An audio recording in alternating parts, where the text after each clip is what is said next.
വരുവാൻ നമ്മൾ നൽകിയ വലിയൊരു അവസരത്തിനാണ് സ്തോത്രം ചെയ്യുന്നത്. കർത്താവേ, ഞങ്ങൾ ഓരോരുത്തരുടെ അവിടുത്തെ കരങ്ങളിലേക്ക് സമർപ്പിക്കുന്നു.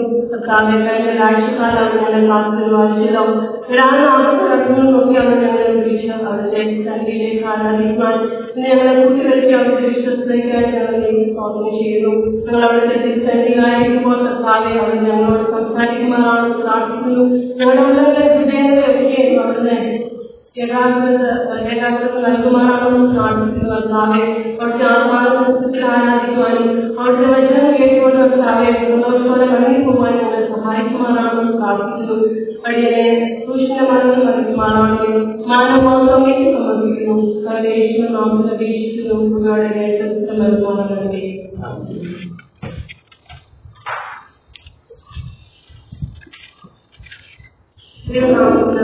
ഉണ്ടാകട്ടെ. നമുക്ക് ദൈവത്തെ ആരാധിക്കുവാൻ ഒരു പ്രാവശ്യത്തെ കടന്നു വരുവാൻ ദൈവം നമ്മുടെ ജീവിതത്തിൽ വലിയ അവസ്ഥ നൽകി. എത്രയോ പേർക്ക് കിട്ടാത്ത ഒരു ഭാഗ്യകരമായ അവസ്ഥയിലാണ് നമ്മൾ ആയിരിക്കുന്നത്. ദൈവത്തിന്റെ സന്നിധിയിൽ ചെലവഴിക്കുന്ന ഒരു നിമിഷം വേറെ 1000 നിമിഷങ്ങളെക്കാൾ, ഒരു ദിവസം വേറെ 1000 ദിവസങ്ങളെക്കാൾ ഉത്തമമാണ്. ഇന്നത്തെ ചിന്തയിലേക്ക് നമ്മുടെ ഹൃദയങ്ങളെ നമ്മുടെ ശ്രദ്ധയെ നമുക്ക് കിട്ടാം. ഇന്നത്തെ വിഷയം എന്നുള്ളത് സൃഷ്ടിയുടെ സർവ്വസമ്പൂർണ്ണതയിലേക്ക് നയിക്കുന്ന ശബത്ത് എന്നുള്ളതാണ്. Sabbath leads to the fullness of creation. അതിന് ആധാരമായിട്ട് വേദഭാഗങ്ങൾ വായിച്ചു കേൾക്കുന്നത്. എന്താണ് ശബത്ത്? എന്താണ് സാബത്ത്? സാബത്ത് എന്ന എബ്രായ പദത്തിന്റെ അർത്ഥം വിശുദ്ധീകരിക്കുക അഥവാ അല്ലെങ്കിൽ വിശ്രമിക്കുക എന്നുള്ളതാണ്. വിശുദ്ധീകരിക്കുക അല്ലെങ്കിൽ വിശ്രമിക്കുക. യഹൂദന്മാർക്ക് 7ാം ദിവസമായിരുന്നു ശബത്ത്. 6 ദിവസം അവരുടെ വേദങ്ങളൊക്കെ പൂർത്തിയാക്കിയതിനു ശേഷം 7ാം ദിവസമാണ് ദൈവത്തെ ശബത്തായിട്ട് നിയമിക്കുന്നത്.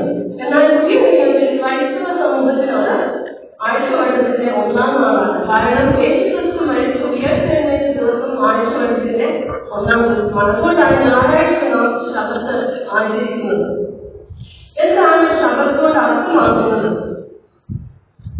ശബത്ത് എന്ന് പറഞ്ഞാൽ എന്താണ്? നമ്മൾ ചിന്തിച്ചാൽ എന്തിനും പറയാൻ സാധിക്കും. ജോലിയിൽ നിന്ന് പിൻവാങ്ങി നിൽക്കുന്ന വിശ്രമിക്കുന്ന ഒരു ദിവസമാണ് ശബത്ത്. അല്ലെങ്കിൽ വേറെ ഒരു ഉത്തരം നമ്മൾ കണ്ടെത്തുകയാണെങ്കിൽ എന്താണ്? ദൈവം അനുഗ്രഹിച്ച ശുദ്ധീകരിച്ച ദിവസമാണ് ശബത്ത്. ജൈവിക നന്മകളെ ഓർത്തുകൊണ്ട് ദൈവത്തെ സ്തുതിക്കുന്ന ദിവസമാണ് ശബത്ത്. ജീവന്റെ നിറവിലേക്ക് സമൃദ്ധിയിലേക്ക് നമ്മെ നയിക്കുന്ന ദിവസമാണ് ശബത്ത്. ഇന്ന് ഇവിടെ വായിക്കപ്പെട്ട വേദഭാഗങ്ങളിലൂടെ നമുക്ക് നമ്മുടെ ശ്രദ്ധകളിലേക്ക് ഇരിക്കാം. 1ാം ഭാഗമായി വായിച്ച പുസ്തകം 1ാം അധ്യായം 31 മുതൽ 2ാം അധ്യായം 3 വരെയുള്ള വാക്യങ്ങളിൽ നാം വായിക്കുമ്പോൾ ശബത്ത് അനുഗ്രഹത്തിന്റെ ഒരു ദിവസമാണ് എന്ന് നാം കാണുന്നു. Sabbath is a day of blessing. 6 ദിവസം കൊണ്ട് ദൈവം തന്റെ സൃഷ്ടിപ്പെല്ലാം പൂർത്തിയാക്കി. 6 ദിവസം തന്റെ സൃഷ്ടിപ്പെല്ലാം തികച്ച ശേഷം ദൈവം അത് നോക്കിയിട്ട് എത്രയും നല്ലതെന്ന് കണ്ടു. 7ാം ദിവസം താൻ അതിൽ നോക്കി നിവൃത്തനായി. അതുകൊണ്ട് ദൈവം 7ാം ദിവസത്തെ അനുഗ്രഹിച്ചു ശുദ്ധീകരിച്ചു എന്ന് 2ാം അധ്യായത്തിൽ നാം വായിക്കുന്നു. ദൈവം 7ാം ദിവസത്തെ അനുഗ്രഹിച്ച് ശുദ്ധീകരിച്ചു. ദൈവം തന്നെ ജോലിയെല്ലാം പൂർത്തിയാക്കി ശുദ്ധീകരിച്ച ഒരു ദിവസമാണ് 7ാമത്തെ ദിവസം. നമ്മൾ ഈ ലോകപരമായിട്ട് ചിന്തിക്കുകയാണെങ്കിൽ, നമ്മളൊരു വീട് പണിയുകയാണെങ്കിൽ അല്ലെങ്കിൽ നമ്മൾ എന്തെങ്കിലും കാര്യങ്ങൾ ചെയ്യുകയാണെങ്കിൽ അത് പൂർത്തിയാക്കിയതിനു ശേഷം നമ്മൾ ആ വീടിനെ ആ ഭവനത്തെ അനുഗ്രഹിച്ച് വിശദീകരിക്കും, വേർതിരിക്കും. നമ്മുടെ സഭയിലെ എന്തെങ്കിലും ഉപകരണങ്ങളാണെങ്കിൽ, നമ്മുടെ വാഹനമാണെങ്കിൽ അത് വേർതിരിച്ച് വിശദീകരിക്കും. അതുപോലെയാണ് ഈ ശബത്ത്. ദൈവം 6 ദിവസം കൊണ്ട് തന്റെ വേലയെല്ലാം പൂർത്തിയാക്കി എത്രയും നല്ലതെന്ന് കണ്ടു. 7ാം ദിവസത്തിൽ സ്വന്തമായിരുന്നു അതിനെ അനുഗ്രഹിച്ച് ശുദ്ധീകരിച്ചു. ഒരുപാട് ദിവസം നമ്മൾ വായിക്കുമ്പോഴാണ് അതൊരു നിയമമായിട്ട് ഇസ്രായേൽ മക്കൾക്ക് നൽകിയത്. ഒരുപാട് ദിവസം 20ാം അധ്യായം 8 മുതൽ 10 വരെയുള്ള വാക്യങ്ങളിൽ ഒരു കൽപ്പനയായിട്ട് ദൈവം മോശം മൂലം സീനായി പർവ്വതത്തിൽ വെച്ച് ഇസ്രായേൽ മക്കൾക്ക് നൽകുന്നതായിട്ട് കാണുന്നു. അവിടെ എഴുതിയിരിക്കുന്ന 4ാമത്തെ കൽപ്പനയാണ് ശബത്ത് നാളിനെ ശുദ്ധീകരിക്കാൻ ഓർക്കാം. 6 ദിവസം അധ്വാനിക്കുന്നത് വേലയൊക്കെയും ചെയ്യുക, 7-ാം ദിവസം ശബത്താകുന്നു. നീയും നിന്റെ മക്കളും നിന്റെ ദാസനും ദാസിയും പരദേശിയും എല്ലാവരും ശബത്ത് ആചരിക്കുക എന്നൊരു കൽപ്പന ദൈവം നൽകുന്നതായിട്ട് നമുക്ക് കാണാൻ സാധിക്കും. അങ്ങനെയാണ് ആ ശബത്താചാരം ഒരു നിയമമായിട്ട് ഇസ്രായേലിൽ വ്യാപിച്ചത്. അതിനാൽ അവരുടെ ശബത്ത് വളരെ ഉത്സാഹത്തോടുകയും അന്ന് വേലയൊന്നും ചെയ്യാതെ അവർ ആചരിച്ചു പോന്ന ഒരു ദിവസമായിരുന്നു. ലേവ്യ പുസ്തകം 25 അധ്യായത്തിലേക്ക് നമ്മൾ പോവുകയാണെങ്കിൽ കനാൻ ദേശത്ത് എത്രകാലമാണ് ശബത്ത് ആചരിക്കണമെന്ന് യഹോവയുടെ ദൈവം അരുളി ചെയ്യുന്നതായിട്ട് നമുക്ക് കാണാൻ സാധിക്കും. ലേവ്യ പുസ്തകം 25 അധ്യായം മുഴുവനും എങ്ങനെയാണ് എത്രകാലമാണ് ശബത്ത് ആചരിക്കേണ്ടത് എന്ന് അവിടെ വ്യക്തമായിട്ട് രേഖപ്പെടുത്തിയിരിക്കുന്നു. അവിടെ പറയുന്നത് 6 സംവത്സരം നിലം വിതയ്ക്കണം, 7-ാം സംവത്സരം യഹോവയുടെ ശബത്താകാൻ വേറൊന്നും ചെയ്യരുത്. നിലത്ത് താഴെ വിളയുന്നത് നിങ്ങൾക്ക് ആഹാരമായിരിക്കണം. അത് നിങ്ങൾക്ക് മാത്രമല്ല, നിങ്ങളുടെ ദാസർക്കും പരദേശിക്കും മൃഗങ്ങൾക്കും കന്നുകാലികൾക്ക് മാത്രമല്ല നാട്ടുമൃഗങ്ങൾക്കും ഒക്കെയും അത് ആഹാരമായിട്ട് കൊടുക്കണം. നിങ്ങൾ വേറൊന്നും ചെയ്യരുത്. പിന്നെ അധ്യായം വായിക്കുമ്പോൾ കാണുന്നു 7 ശബത്താനങ്ങൾക്ക് ശേഷം, 7 ശബത്താനങ്ങൾ പറയുമ്പോൾ 42 സംവത്സരങ്ങൾക്ക് ശേഷമുള്ള 50-ാം ആണ്ട്, അത് യോഗ്യ സംവത്സരമായി നിങ്ങൾ ആചരിക്കണം. ആ ആണ്ടിൽ നിങ്ങൾ അന്യായം ദൈവത്തെ ഭയപ്പെടണം, ഉള്ളത് എല്ലാവർക്കുമായിട്ട് പങ്കിടണം, കടകൾ ഇടച്ചു നൽകണം, ദേശത്തെ ദരിദ്രരെ താങ്ങണം. അതാണ് ജൂബിലി എന്ന് നമ്മൾ 9-ാം വർഷത്തെ ആഘോഷിക്കാറുണ്ട്. ഈ ഓഗസ്റ്റ് വർഷമാണ് ജൂബിലി. അത് കടകളുടെയും വീണ്ടെടുപ്പിന്റെയും വിടുതലിന്റെയും സ്വാതന്ത്ര്യത്തിന്റെയും വർഷമാണ്. അപ്പം ശബത്ത് ഒരു അനുഗ്രഹത്തിന്റെ ദിവസമാണ്. ദൈവം അനുഗ്രഹം ശുദ്ധീകരിച്ച് നൽകിയതാണ്. നമ്മളെ അനുഗ്രഹിക്കുവാൻ ദൈവം ആഗ്രഹിക്കുന്നു. യെശയ്യാപ്രവാചകന്റെ പുസ്തകം 58-ാം അധ്യായം 13-ാം വാക്യം വായിക്കുമ്പോൾ യെശയ്യാവ് 58:13 അവിടെ ദൈവം നൽകുന്ന അനുഗ്രഹത്തെ പറ്റി നമുക്ക് വായിക്കാൻ സാധിക്കും. യെശയ്യാവ് 58:13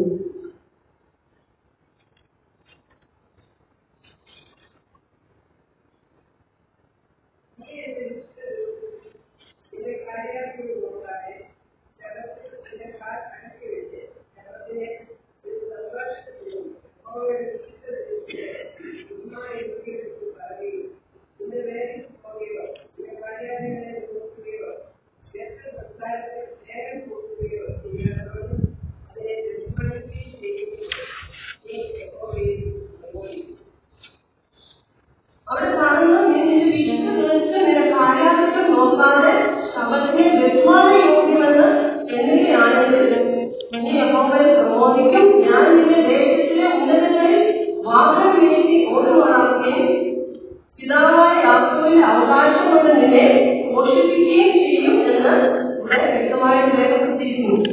ദൈവം അനുഗ്രഹിച്ച് ശുദ്ധീകരിച്ച ദിവസമാണ് ശബത്ത്. ദൈവം നമ്മെ ഓരോരുത്തരെയും അനുഗ്രഹിക്കുവാൻ ആഗ്രഹിക്കുന്ന ദിവസമാണ് ശബത്ത്. ശബത്തിനെ നമ്മൾ അതിന്റെ അർത്ഥവ്യാപ്തിയിൽ മനസ്സിലാക്കി ദൈവത്തിന്റെ സന്നിധിയിലേക്ക് അടുത്തു വരുമ്പോൾ ദൈവം അതൊരു അനുഗ്രഹ ദിവസമാക്കി നമുക്ക് തീർക്കും എന്നുള്ളതാണ് ഈ വേദഭാഗങ്ങളെല്ലാം നമുക്ക് മനസ്സിലാക്കിയിരുന്നത്. രണ്ടാമത് നമ്മൾ പുതിയ നിയമത്തിലേക്ക് നമ്മുടെ ശ്രദ്ധയെ തിരിക്കുമ്പോൾ മർക്കോസിന്റെ സുവിശേഷം നമ്മൾ വായിച്ചു കേട്ടുവല്ലോ. അവിടെ യേശുക്രിസ്തു ശബത്തിന് ഒരു പുതിയ അർത്ഥം നൽകുന്നതായിട്ട് കാണും. മർക്കോസിന്റെ സുവിശേഷം 3-ാം അധ്യായം 1 മുതൽ 6 വരെയുള്ള വാക്യങ്ങളിൽ ശബത്ത് എന്താണ് എന്ന് യേശുക്രിസ്തു പഠിപ്പിക്കുന്നു. ശബത്ത് നന്മ ചെയ്യുന്ന ദിവസമാണ് എന്നാണ് യേശുക്രിസ്തു അവർ പറയുന്നത്.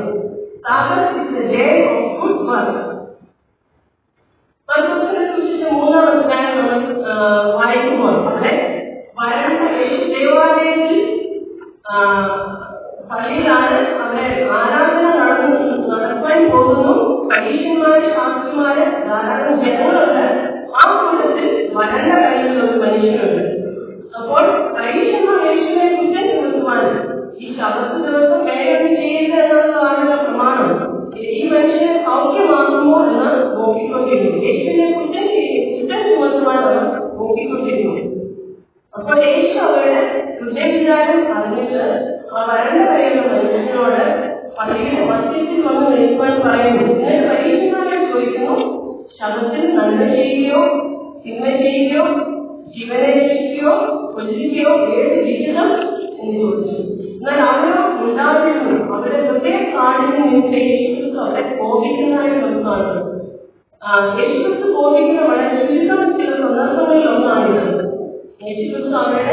യേശുക്രിസ്തു കോപിച്ച് അവരുടെ ഹൃദയ കാഠിന്യ നിമിത്തമാണ്. എന്നിട്ട് യേശുക്രിസ്തു വരണ്ട കയ്യിലുള്ള മനുഷ്യനെ സൗഖ്യമാക്കുന്നതായിട്ട് കാണാം. ശബത്ത് മനുഷ്യൻ നിമിത്തമല്ല, മനുഷ്യൻ ശബത്തിനായിട്ടാണ് നിയമിക്കപ്പെട്ടിരിക്കുന്നത്. രണ്ടാം അധ്യായം അവസാനമാണ്. മർക്കോസ് 2 അവസാന ഭാഗത്തെ യേശുക്രിസ്തു അസന്നിഗ്ധമായിട്ട് പ്രഖ്യാപിക്കുന്നതായിട്ട് കാണാം. അങ്ങനെ യേശുക്രിസ്തു ശബത്തിന് ഒരു പുതിയ അർത്ഥം നൽകി. ശബത്ത് എന്നുള്ളത് അടങ്ങിയിരിക്കുക മാത്രമല്ല, അത് നന്മ ചെയ്യണമെങ്കിൽ അത് നന്മ ചെയ്യുന്നതിനുള്ള ഒരു അവസരം കൂടെയാണ്. യഹൂദ പ്രമാണം അനുസരിച്ച് ശബത്ത് ദിവസത്തിൽ ഒരാൾക്ക് ഒരു മുറിവ് പറ്റിയാൽ, ഒരു കൈ മുറിച്ചാൽ നമുക്ക് ആ രക്തം കെട്ടിവെക്കുന്നതിന് സാധിക്കും. പക്ഷെ മരുന്ന് മുഴുകുന്നതിന് സാധ്യമല്ല.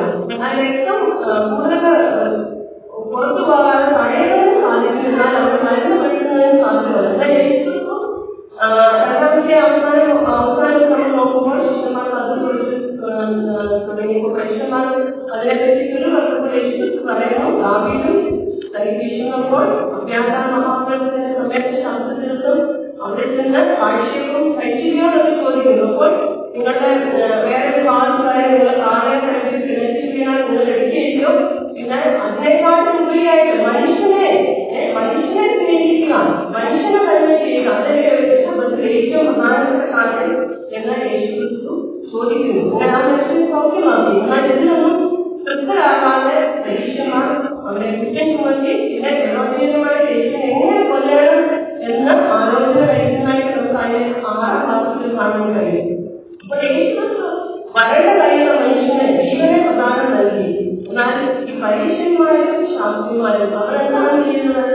യേശുവിന്റെ ജീവനെ എങ്ങനെയാണ് നശിപ്പിക്കണം എന്ന് ചിന്തിച്ചുകൊണ്ടിരിക്കുന്നത്. ഇവിടെ നമ്മൾ നോക്കുകയാണെങ്കിൽ ആരാണ് വരണ്ടതായിട്ടുള്ളത്? വരണ്ട ഹൃദയം, വരണ്ട മനസ്സുള്ളത് ആരാണ്? യേശുവാണോ? ഈ മനുഷ്യനാണോ? അത് പരീക്ഷന്മാരോ ശാസ്ത്രിമാരോ? നമ്മളൊക്കെ നമ്മൾ പല ചിന്താധാരയും നമ്മൾ പല നിയമങ്ങളും കൊണ്ടുവരികയും ഈ ഘടനയുടെ അഭാവം ഒക്കെ അതിനകത്ത് കാണുവാൻ സാധിക്കും. മനുഷ്യൻ നന്മ ചെയ്യുക അതാണ് ഏറ്റവും പ്രധാനപ്പെട്ട കാര്യം എന്ന് യേശുക്രിസ്തു തന്റെ സുവിശേഷത്തിൽ പല ഉപമകളിലൂടെ ഒക്കെ വ്യക്തമാക്കിയിട്ടുണ്ട്.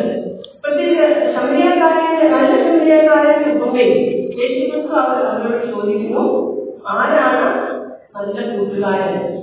ആരാണ് നല്ല കൂട്ടുകാരൻ ചോദിക്കുമ്പോൾ ഈ മനുഷ്യനോട് ഭരണ കാണിക്കുന്നതാണ് എന്നാണ് അവർ യേശുക്രിസ്തു പറഞ്ഞതാണ്. അത് ശരി, മനുഷ്യനോട് കരുണ കാണിക്കുക, മനുഷ്യനെ ഉയർത്തുക, അവരുടെ ഒരിക്കലും മനുഷ്യരുടെ വഴിമുടക്കുകൾ ആകുവാൻ നാം ഇടയാകരുത്. മനുഷ്യർ അവരുടെ ഒരു വഴികാട്ടികളായിട്ട് നാം മുഖ്യമായി തീരണം എന്നതാണ് ഈ ഒരു ഭാഗത്ത് അസന്നിഗ്ധമായിട്ട് നമ്മൾ മനസ്സിലാക്കുന്നത്. അവരുടെ ഹൃദയമാണെങ്കിലാണ് അവരെ ഇതിൽ നിന്നൊക്കെ ചിന്തിച്ചതെന്ന് നമുക്ക് മനസ്സിലാക്കുന്നതിന് സാധിക്കും. ഇന്നും നാം മുഖ്യമായിരിക്കുന്ന ഇടങ്ങളിൽ പലപ്പോഴും ഇങ്ങനെയുള്ള അവസ്ഥയെക്കുറിച്ച് കടന്നു പോകാറുണ്ട്. നമ്മുടെ മനസ്സുകൾ, നമ്മുടെ ഹൃദയങ്ങൾ കരുണയുടെ അല്ലെങ്കിൽ ആശ്രയത്തിന്റെ ഇടമാകണം. ദേവാലയങ്ങളും ശബത്ത് ആചരണങ്ങളും ഒക്കെ നിയമത്തിന്റെ നൂലാമാനങ്ങൾ മനുഷ്യന്റെ ജീവിതം ദീർഘിക്കുന്നതായിരിക്കരുത്. മറിച്ച് കരുണയോടും കരുതലോടും ഇടപെടുന്ന ഇടങ്ങളായിരിക്കണം. കരുണയും നിയമവും കൂട്ടിമുട്ടുന്നിടത്ത് ജയിക്കേണ്ടത് കരുണ തന്നെയാകുന്നു. അതാണ് യേശുക്രിസ്തു നമുക്ക് മനസ്സിലാക്കുന്നത്. യേശുക്രിസ്തു ചോദിക്കുന്ന എന്താണ് യഥാർത്ഥ ആരാധന? ആരാധന ചോദിക്കുമ്പോൾ നിങ്ങളുടെ പൂർണ്ണഹൃദയത്തോടും നിങ്ങളുടെ ദൈവമായ കർത്താവിനെ പൂർണ്ണഹൃദയത്തോടും പൂർണ്ണ മനസ്സിലും പൂർണ്ണ ശക്തിയോടുകൂടെ ആരാധിക്കുന്നു. എന്നാൽ അത് മാത്രമല്ല, നിന്റെ കൂട്ടുകാരെ, നിന്റെ അയൽക്കാരെ, നിന്റെ സമീപത്തുള്ളവരെ, അവരെയൊക്കെ നിന്നെക്കൊണ്ട് സ്നേഹിക്കാം എന്നുള്ള ഒരു കൽപ്പന കൂടി യേശുക്രിസ്തു ആ ഒരു അർത്ഥവ്യാപ്തി നൽകുന്നതായിട്ട് ഒരു കൽപ്പനയായിട്ട് തന്നെ നൽകുന്നതായിട്ട് നമുക്ക് കാണുന്നു. ശബ്ദമുള്ള നിയമങ്ങൾക്കപ്പുറം മനുഷ്യന് വേദന മനസ്സിലാക്കുന്നതും നന്മ ചെയ്യുന്നതും ജീവൻ നൽകുന്നതുമായ ഇടങ്ങളായിരിക്കുന്നു. നാം ഓരോരുത്തരെയും നമ്മളെ തന്നെ പരിശോധിക്കുന്നത് നല്ല കാര്യങ്ങൾ നാം പരീക്ഷന്മാരെ പോലെ എന്തെങ്കിലും കുറ്റം കണ്ടെത്തുവാൻ ആഗ്രഹിക്കുന്നവരാണോ? കുറ്റമില്ലാത്തവരാണോ ഉള്ളത്? എന്നാൽ ഉള്ള അവസ്ഥയിൽ മനുഷ്യരുടെ ജീവനെ സമൃദ്ധമായിട്ട് മുമ്പോട്ട് ചെല്ലുന്നതിന് ആവശ്യമായിട്ടുള്ള കാര്യങ്ങൾ നാം ചെയ്യുന്നതാണ് ഏറ്റവും അഭികാമ്യമായിട്ടുള്ള കാര്യമെന്ന് ഈ ഭാഗത്തിലൂടെ നമുക്ക് മനസ്സിലാക്കുവാൻ സാധിക്കും. ദേവാലയങ്ങൾ സൗഖ്യത്തിന്റെയും ആശ്വാസത്തിന്റെയും ഇടമങ്ങളാണ്. ഭാരം ഇറക്കി വയ്ക്കുവാനും സന്തോഷത്തോടെ മടങ്ങി പോകുന്ന ഇടങ്ങളായിരിക്കുന്നു, നന്മ ചെയ്യുന്ന ഇടങ്ങളായിരിക്കുന്നു. അതാണ് യേശുക്രിസ്തു ശബത്തിന് ഒരു പുതിയ അർത്ഥം നൽകുന്നതിലൂടെ മനസ്സിലാക്കുന്നത്. ശബത്ത് ഡേ ഓഫ് ഗുഡ് വർക്ക്, നന്മ ചെയ്യുന്നതിനുള്ള ഒരു ഇടമായിരിക്കുന്നു. മൂന്നാമത് നമ്മൾ എബ്രായ ലേഖനം വായിക്കുമ്പോൾ അവിടെ ശബത്തിനെ കുറിച്ച് എബ്രായ ലേഖനങ്ങൾ കൂടുതൽ വിശദമാക്കുന്നതായി കാണാം. ശബത്ത് എന്താണ്? ശബത്ത് വിക്രമത്തിന്റെയും പുതിയ തുടക്കത്തിന്റെയും ദിനമാണ്. ശബത്ത് is the day for rest and recharge. എബ്രായ ലേഖനം 4-11 വാക്യത്തിൽ അവസാനിച്ച ഭാഗത്ത് നാമും ആ സ്വസ്ഥതയിൽ പ്രവേശിക്കാൻ ഉത്സാഹിക്കാം എന്ന് പറയുവാനാണ് ഭാഗം നിർത്തുന്നത്. നാമും ആ സ്വസ്ഥതയിൽ പ്രവേശിക്കാൻ ഉത്സാഹിക്കുക. എന്താണ് ആ സ്വസ്ഥത? അതിന് മുമ്പുള്ള ഭാഗം നാം വായിക്കും. ഇസ്രായേൽ മുതൽ 40 സംവത്സരം മരുഭൂമിയിലൂടെ ഉഴന്നു നടന്നു, എങ്കിലും അവർ ആ സ്വസ്ഥതയിൽ പ്രവേശിച്ചില്ല എന്ന് അവർ പറയുന്നു. കാരണം അവരുടെ അവിശ്വാസ നിമിത്തവും അനുസരണ നിമിത്തവുമാണ്. നാലാമത്തെ 2-4 വാക്യത്തിൽ കാണുന്നു. അതായത് 4 2-ാം വാക്യവും 4-ാം വാക്യവും വായിക്കുന്നു.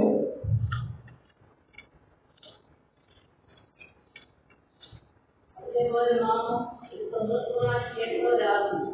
എങ്കിൽ കേട്ടവർ വിശ്വാസമായി പ്രചരിക്കാറുണ്ട്. കേട്ടവർ അതിനാൽ ഉപകാരമായി വന്നില്ല. വിശ്വസിച്ചതായ നാമല്ലോ ലോകസ്ഥാപനത്തിൽ ലോകത്തിൽ പോയ ശേഷവും അവരുടെ സ്വന്തത്തെ പ്രവേശിക്കുകയില്ലായിരുന്നു. ഞാൻ എന്റെ കോപത്തിൽ അപ്പോൾ സന്മർദ്ദമാനം കേട്ടവരാകുമെങ്കിലും അത് അവരെ വിശ്വാസമായി പരിഗണിച്ചില്ല. അവരുടെ അവിശ്വാസ നിമിത്തമാണ് അവർ സ്വസ്ഥതയിൽ പ്രവേശിക്കാനില്ല എന്ന് പറയുന്നു. അതുപോലെ 5-ാം വാക്യത്തിൽ നോക്കുന്നു. മുമ്പേ സന്മർദ്ദമാനം കേട്ടവർ അനുസരണക്കേട് നിമിത്തം പ്രവേശിക്കാതെ പോകയാൽ അപ്പോൾ അനുസരണക്കേട് നിമിത്തം അവർ അവിടെ പ്രവേശിച്ചില്ല. ഈ ഒരു ഭാഗത്തെക്കുറിച്ചാണ് സങ്കീർത്തനം 95-ന്റെ 8 മുതൽ 13 വരെയുള്ള വാക്യങ്ങൾ. അത് കൂടുതൽ ആ കാര്യം വിശദമാക്കുന്നുണ്ട്. എന്തുകൊണ്ടാണ് ഇസ്രായേൽ മക്കൾ സ്വസ്ഥതയിൽ പ്രവേശിച്ചില്ല? അതുകൂടെ വായിക്കുമ്പോൾ സങ്കീർത്തനം 95-ന്റെ 8 മുതൽ 13 വരെയുള്ള വാക്യങ്ങൾ.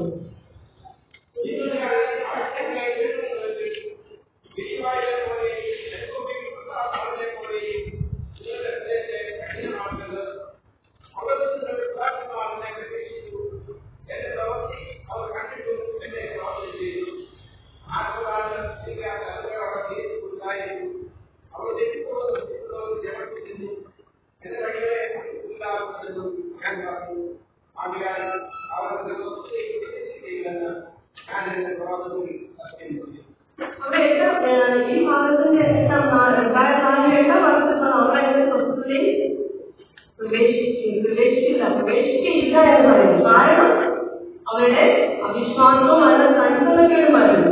എന്നാൽ പിന്നീട്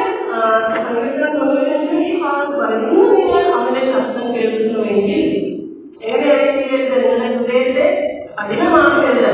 അവിടെ 10-ാം നാളിലെ കാര്യം വെടിവായ കലഹവും ഒക്കെ അവിടെ രേഖപ്പെടുത്തിയിരിക്കുന്നു. അതുകൊണ്ട് ഇന്ന് നിങ്ങൾ അവന്റെ ശബ്ദം കേൾക്കുന്നുവെങ്കിൽ നിങ്ങളുടെ ഹൃദയം കഠിനമാക്കുന്നത് വളരെ വ്യക്തമായിട്ട് എബ്രായ ലേഖനകർത്താവ് നമ്മളോട് ആവശ്യപ്പെടുന്നു. എന്ന് പറയുമ്പോൾ ഇപ്പോൾ ഇതാകുന്നു സുപ്രധാനകാലം, ഇതാകുന്നു രക്ഷാദിവസം, ഇന്ന് തന്നെയാണ്. അപ്പോൾ ആ സ്വസ്ഥതയിൽ പ്രവേശിക്കാൻ ഇസ്രായേലിന് സാധിക്കില്ല, പക്ഷെ നമുക്ക് സാധിക്കണം എന്നുള്ളതാണ് സ്വസ്ഥം ഇവിടെ രേഖപ്പെടുത്തിയിരിക്കുന്നത്. 40 വർഷത്തെ അവരുടെ പരദേശ പ്രയാണത്തിന് ശേഷം അവർ കനാൻ ദേശത്ത് യോശുവ മുഖാന്തരം പ്രവേശിച്ചെങ്കിലും ആ യഥാർത്ഥ സ്വസ്ഥത അവർക്ക് ലഭിക്കില്ല. ആ സ്വസ്ഥത വരുന്നതേ ഉള്ളൂ എന്നാണ് 4-ാം അധ്യായത്തിൽ പറയുന്നത്.